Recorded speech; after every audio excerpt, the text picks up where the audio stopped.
Okay, training for the right reasons. So I feel like a lot of people, you can see by the way that they work out, they tend to use training as a way of beating themselves up.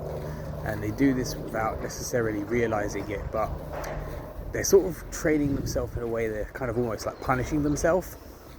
So like the training is too frequent, it's too intense, and they're unable to recover from it very often. And a lot of it stems from, without people realizing it, kind of this feeling of I don't feel good enough, so therefore I've got to throw everything at my body.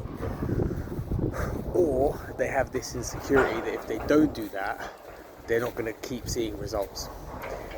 So this is completely wrong, because the science is very clear. The science says that like if the body can't A, recover, B, adapt, it can't progress. Whatever your goal is, whether it's to build muscle, burn body fat, the body is not going to respond to too much.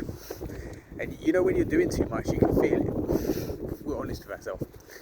So you have to reframe how you look at training and exercise, and look at it more from an angle of this is something that I'm doing to take care of myself.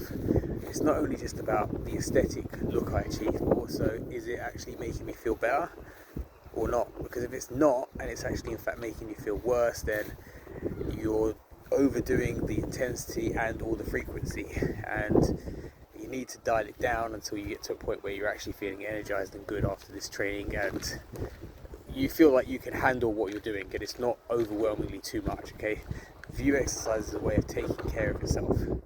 Very, very, very important. So if you are doing that, think about what the reason is. Is it because you're worried that if you don't do this, you're going to stop seeing results?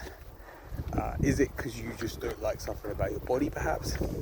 Whatever it is, it's not sustainable, so you need to cut it out, and you need to get to the root of why you're doing it and try to tackle that, and you'll find it easier to train more appropriately, so that you're feeling good at the end of these workouts and you're feeling like this is something more sustainable.